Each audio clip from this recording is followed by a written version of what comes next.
today to present regarding the One Student, One Sport policy.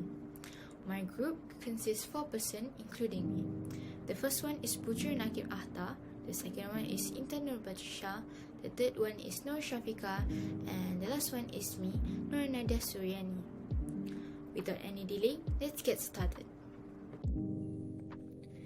Today, I would like to present about the introduction of One Student, One Sport policy. So what is the One Student, One Sport policy?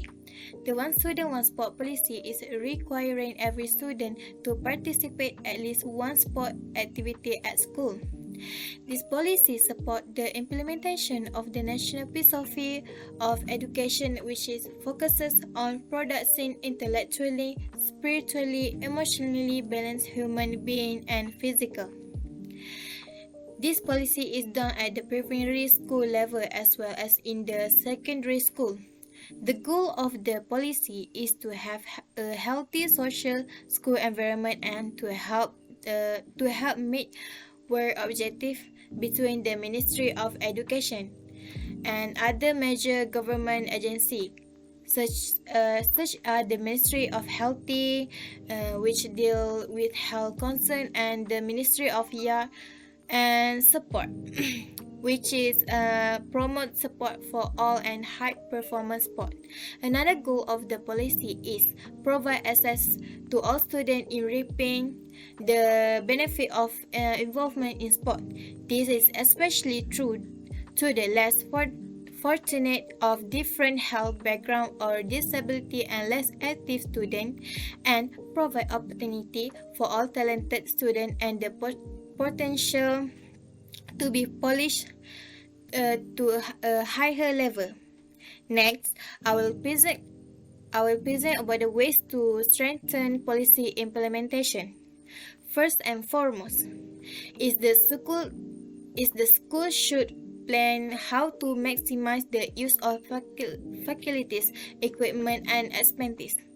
The school should think of ways to involve all students in following all the activity of One Student, One Sport. After that, the Education Ministry must try to meet the needs of sport faculties and equipment for school.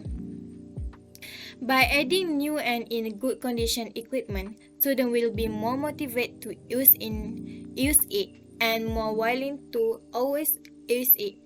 Besides, the number of sport periods must be increased.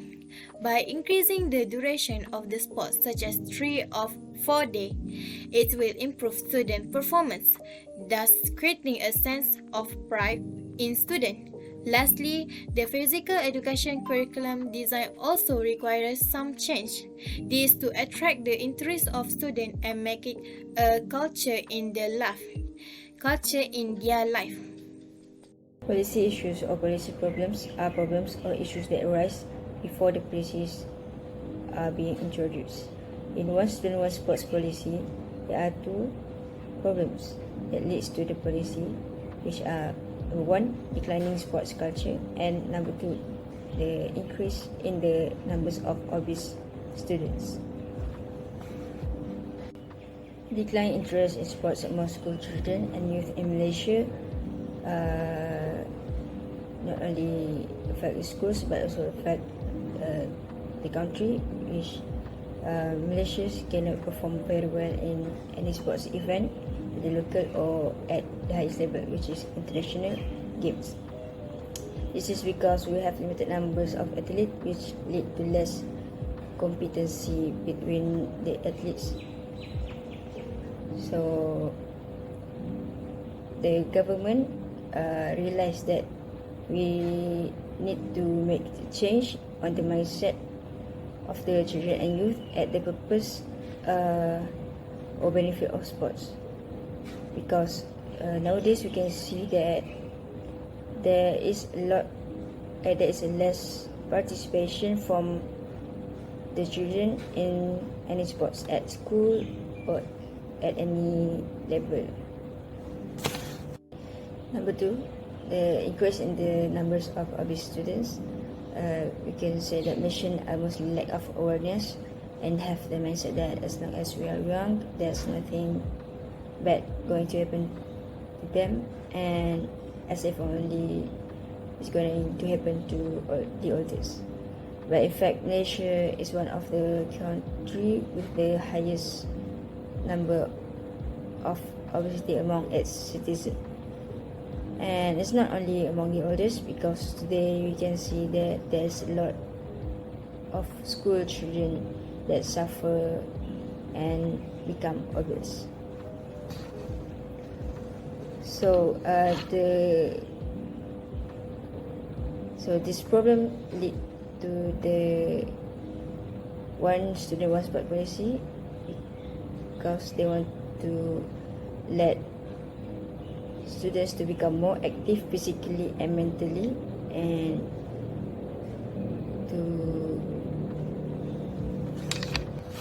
to raise public awareness on how important to take care of our health. The main objective of the policy is to improve physical fitness. It will improve the physical fitness of students to be healthier and fitter and make the muscle of the body stronger. Secondly, from personality, self-esteem, and discipline moral value, it can create good value in students by following the rule and listening to instruction well. Thirdly, foster racial unity. Students will establish a good friendship because they can work together in the success of an activity. Next, develop a sport culture among students. Students will be more interested in venturing into their interests and talent. After that, to fully feel the natural affinity of school children to physical activity. Besides, to provide a balance between academic and physical needs. Not only can students improve their health, but they can also add new knowledge. Lastly is provide a platform towards sport excellence. Students may be able to venture to higher levels such as internationally.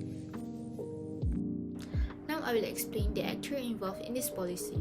But before that, I will tell you the definition of the actor in policy making. The actor in policy making is a group of a person who take part in policy making and whose personal preferences have a significant impact on policy decision.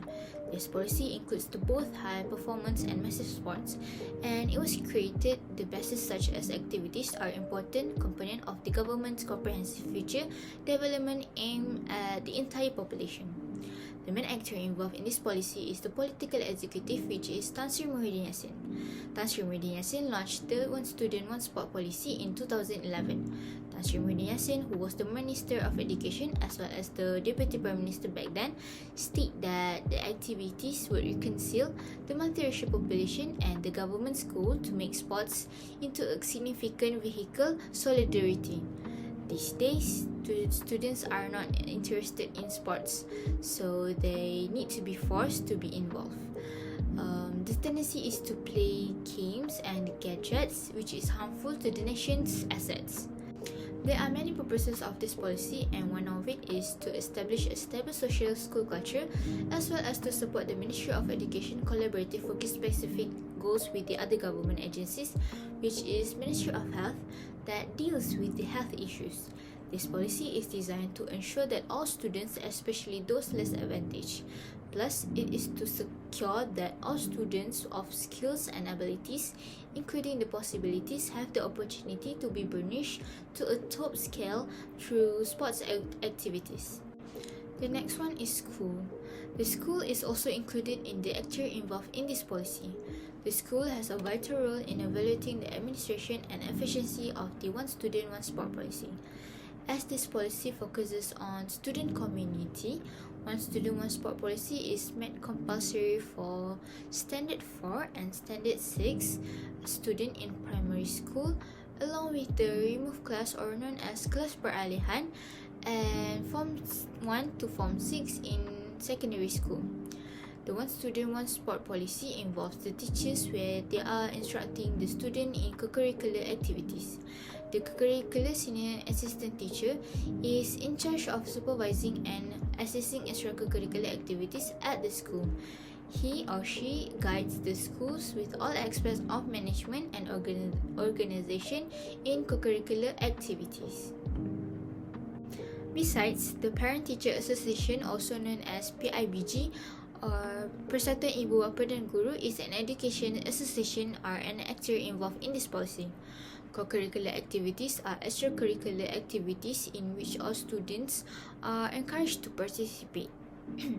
Hence, the Parent-Teacher Association can create a meaningful commitment to planning the annual sports day by encouraging all parents to come and support the sports championship day. With the support given by the parents and teacher, it will improve the students' sportsmanships.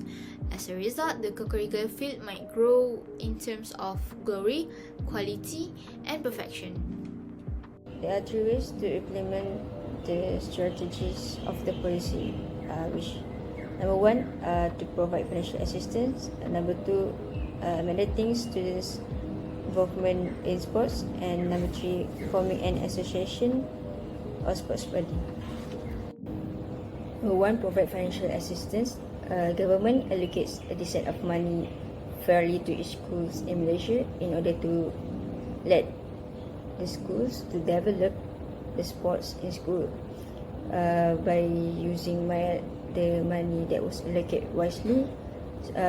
Schools can upgrade or improve their facilities and provide sports equipment for students to use comfortably. It also works as an agent to attract students to participate actively in sports because the school have a complete equipment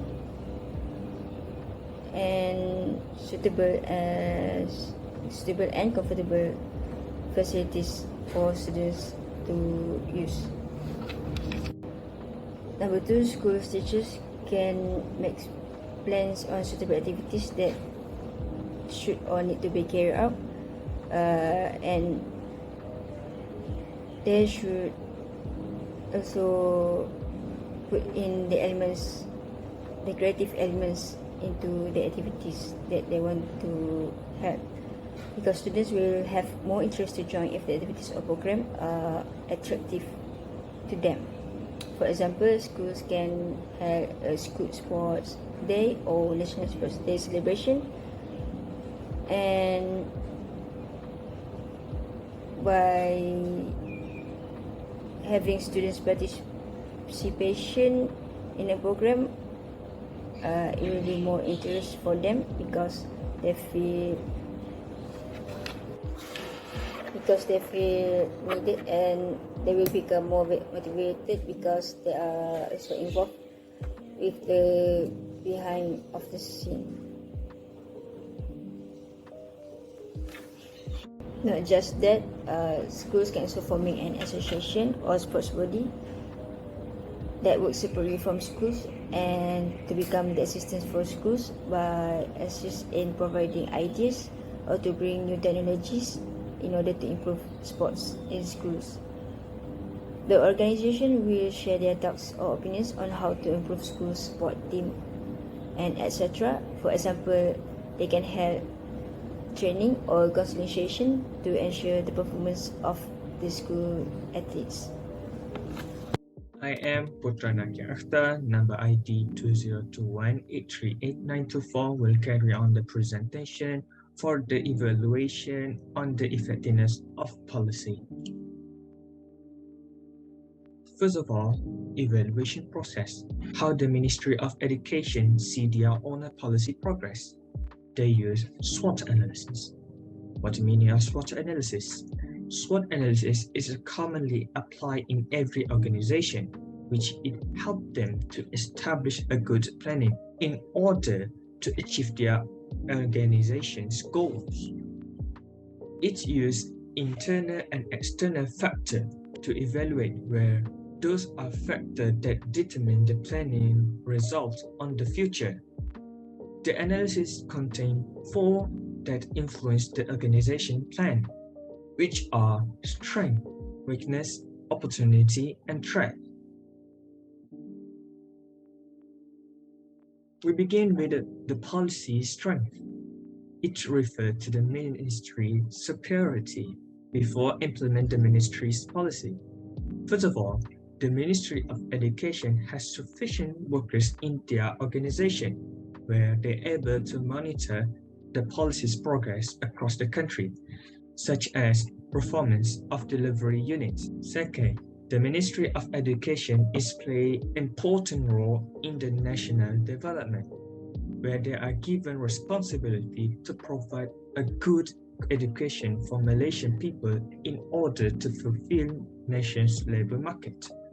To fulfill nation labor market, on which it makes the ministry will be top priority for the government during the administration, during managing the country. The third is the current international education influence.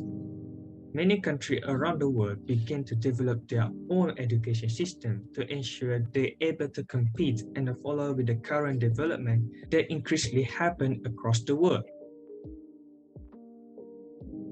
The next discussion are policy's weakness and threat. The ministry struggle in provide the facility and proper equipment for school. This is because there are some schools, especially rural schools, don't have access to equip their school with this ministry initiative. There are some sports that are provided by the ministry for the student, but limitation with the support evaluation cause the student not encourage themselves to participate in the ministry policy due of not aligned with their interests. The other weakness is physical education that implement in the country must need to through the reformation, where it must meet the current modern education system. It also able to increase the ministry chance with their policy objective at the end of 2030. The external factor of the ministry policy is the involvement for the disability student, where the policy is focusing to the student be active in the sport.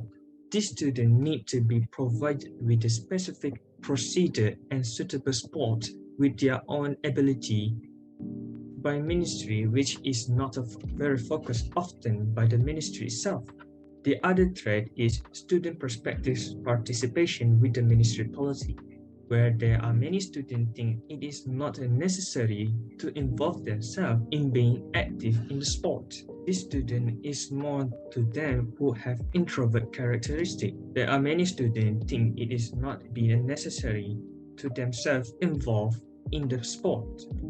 The student is more to them who have introvert characteristic, who doesn't want to expose much on outside activity too much. Although the ministry need to consider with the students' academic process will be affected with the implementation of this policy, especially to them who being actively in participate will need to catch up on their academic subject that be taught by their own teacher during the absence in the classroom, and also complete their homework on the time. It will cause a burden for them on the future when the ministry execute the policy across the country. Lastly, in SWOT analysis is policy opportunity. The benefit that we'll gain from this policy is able to reduce the cases of national health issue. This is because 50.1% Malaysian population adult is gain overweight based on the health and mobility survey statistic on 2019. This policy is one of strategy to overcome these issues, which educate the student for the importance in maintaining their health with being active in the sport. The policy also provides the student to develop new skill and add good moral value, where it is the main principle in Ministry of Education to develop the nation which educate the student in aspect physical and spiritual. This element is such been stated in the Malaysia Principle or Rukun Negara. And the last point for the policy opportunity is the policy will have the country's expertise and involvement in sport where it helped to produce new candidates to become national athlete or representative of the country to become national athlete on the future. And with the variety sport that they introduced by ministry policy will provide the country with the new talented generation candidate to take part in multiple sport events and sport competition in the future. The next topic I will touch about the recommendation with the ministry policy. There are several recommendations that can be pinpointed for the ministry policy. Firstly, is the Ministry of Education need to focus their effort to develop a suitable education system that synchronizes with the ministry policy. A proper system will help to boost the policy progress on the future, where it provides the ministry with the efficiency when performing the policy on the field. And it also can be reference for them who will carry out at the school. The other recommendation is the ministry should encourage to use the modern and sophisticated technology where it will reduce the workload for them at the school. And it also brings some added value and skills for the student, where to become expert in use of modern technology. For example, we provide the e-sport for the student to participate in. It requires a good knowledge about technology in order to help the competition and manage the training session at the school. Allocate the resources to overcome the deficiency of equipment and facility is the recommendation for the ministry policy, where it avoids the policy progress from bringing negative results on the future, where all the schools able to carry out their role in team performance to fulfill the ministry policy. And lastly, the way of deliver the policy is important for the ministry, which enhance the teacher and coach who carry out the policy must be more creative and skillful, where it helps to attract the student to be more active when they are taking part in the policy. It helps the ministry to create a sport culture for the next generation on the future. Now we have reached the end. I would say this policy is very crucial. The establishment of this policy is a great way to foster a passion for sports in students. Students are encouraged to participate in at least one sport throughout the year as part of this policy. By doing so, the policy's objective can be successfully achieved. The policy's goals is to help students to develop their bodies and minds in a balanced way. At the same time, it aims to promote a healthy culture in school sports. This will help to reduce the increasing number, which is 50.1% of obese Malaysians, as stated by the previous presenter. Plus, the policy has the potential to build a racial unity in Malaysia's multiracial society. This approach will ensure that the nation will have a wonderful generation to guide it into the future. In fact, this policy succeeds in producing outcomes such as successful young adults who balance their athletics and academics. It is a wish of the nation to develop the nation as an adult in the coming years by educating a generation that is responsible, intelligent, and physically fit.